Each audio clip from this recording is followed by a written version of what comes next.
Bonjour et bienvenue à German Access. J'ose espérer que tu vas bien. Moi, je vais super bien. Je suis Luc Singo, ton professeur d'allemand. Aujourd'hui, nous allons voir ensemble les différents types de verbes en allemand.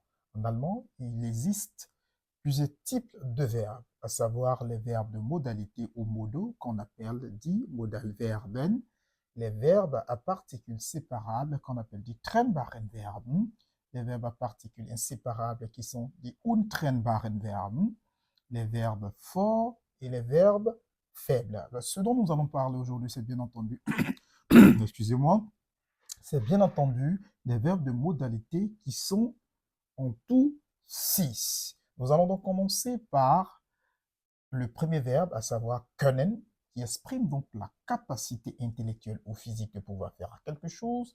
Ensuite, nous avons dürfen, qui exprime avoir l'autorisation, la permission de faire quelque chose.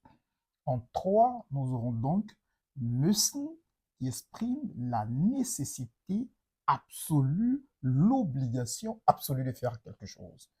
En 4, nous aurons donc euh, sollen, qui exprime donc l'obligation morale. C'est-à-dire, là, vous avez le choix de faire une action ou de ne pas la faire. En 5, nous aurons donc wollen, qui exprime donc l'intention, la volonté de faire quelque chose. Et en 6, nous avons donc mögen, qui exprime apprécier ou aimer bien, apprécier, aimer bien quelque chose ou quelqu'un. Très bien. Avant de les utiliser donc dans des phrases, il va falloir que nous les conjuguions ensemble de sorte à ce que tu puisses maîtriser les différentes formes. Nous allons donc commencer par können, qui exprime la capacité intellectuelle et physique de pouvoir faire quelque chose. On dira donc ich kann, du kannst, sie es kann, wir können, ihr könnt, sie können. Ensuite, nous allons passer à dürfen. Ich darf, du darfst, sie es darf, wir dürfen, ihr dürft, sie dürfen. Müssen, ich muss, du musst, sie es muss, wir müssen, ihr müsst, sie müssen. Sollen, ich soll, du sollst, sie es soll, wir sollen, ihr sollt, sie sollen. Wollen, ich will, du willst, sie es will, wir wollen, ihr wollt, sie wollen. Mögen, ich mag, du magst, sie es mag, wir mögen, ihr mögt, sie mögen. Alors, nous allons donc revenir au premier verbe. Nous allons donc essayer de l'utiliser dans une phrase pour que tu comprennes son usage. Alors, ich kann Fußball spielen. Je sais jouer au football.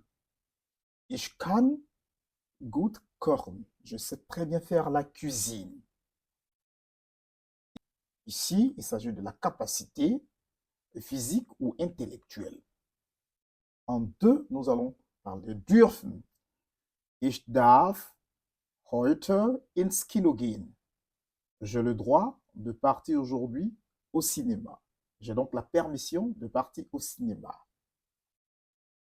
Ensuite, nous avons donc müssen, qui exprime donc l'obligation, la nécessité absolue. Sie müssen rausgehen. Vous devez sortir.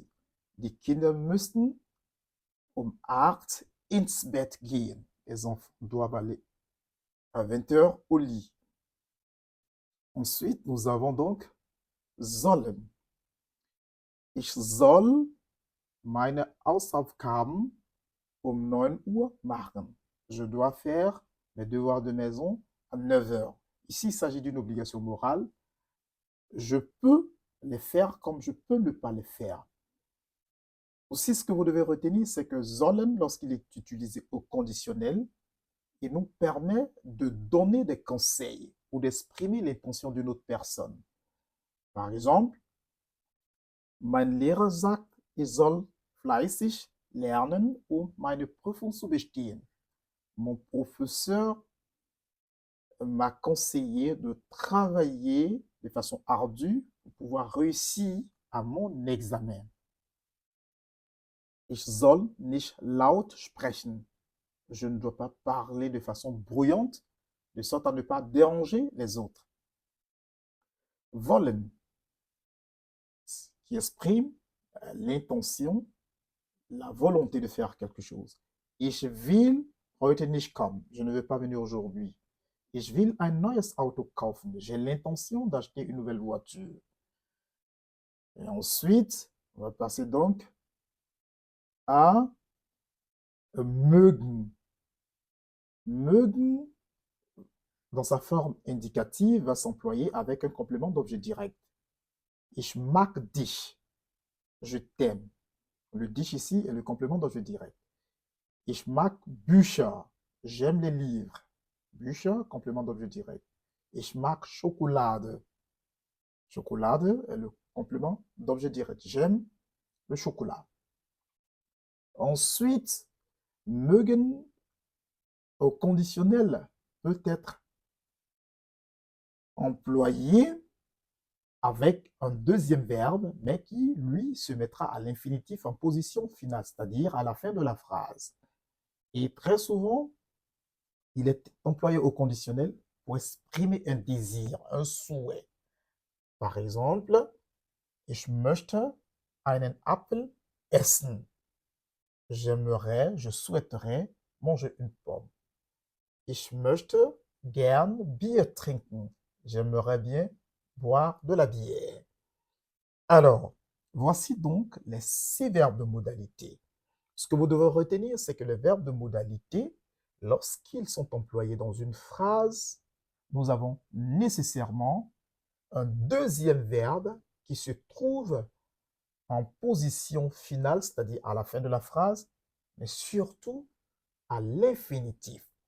Et donc, cela se rapporte à la règle grammaticale en français qui dit lorsque deux verbes se suivent, le second se met à l'infinitif. C'est exactement ce qui est applicable ici avec les verbes de modalité, sauf mögen dans sa forme indicative. Alors, ce que vous devez aussi retenir, lorsque nous utilisons la négation nicht avec ces verbes, ça exprime donc le contraire. Par exemple, je dirais nicht können, ne pas pouvoir. Nicht dürfen, ne pas avoir le droit de. Par exemple, Sie dürfen nicht hier parken. Vous n'avez pas le droit de stationner ici, de garer ici. Ensuite, nicht müssen, ne pas devoir. Ich muss das nicht machen. Je ne dois pas faire cela. Je ne suis pas obligé de faire cela. Nicht, nicht sollen. Ne pas être obligé de faire cela, du point de vue moral. Ich soll nicht die anderen stören. Je ne dois pas déranger les autres. Nicht wollen, ne pas vouloir. Ne pas vouloir. Ich will nicht nach Paris fahren. Je ne veux pas donc partir à Paris. Nicht mögen, ne pas aimer. Ich mag dich nicht. Je ne t'aime pas. Pour aussi exprimer le fait de bien aimer quelque chose, vous devez donc utiliser gern plus un verbe. Par exemple, ich gehe gern spazieren. J'aime bien aller me balader. Meine Frau geht gern im Park spazieren. Mon épouse aime bien se balader dans le parc. Voici donc les 6 verbes de modalité et leurs différentes définitions et leurs différents emplois. J'ose espérer que cette vidéo t'a plu. Alors, pour donc me permettre de faire des contenus plus plaisants qui te permettront d'apprendre davantage l'allemand et d'améliorer ton niveau de langue, c'est de liker, d'appuyer la cloche de notification et t'abonner de sorte à ne rater sans aucun prétexte les prochaines vidéos que nous mettrons en ligne pour toi. D'ici là, porte-toi bien et à très bientôt. Bye bye.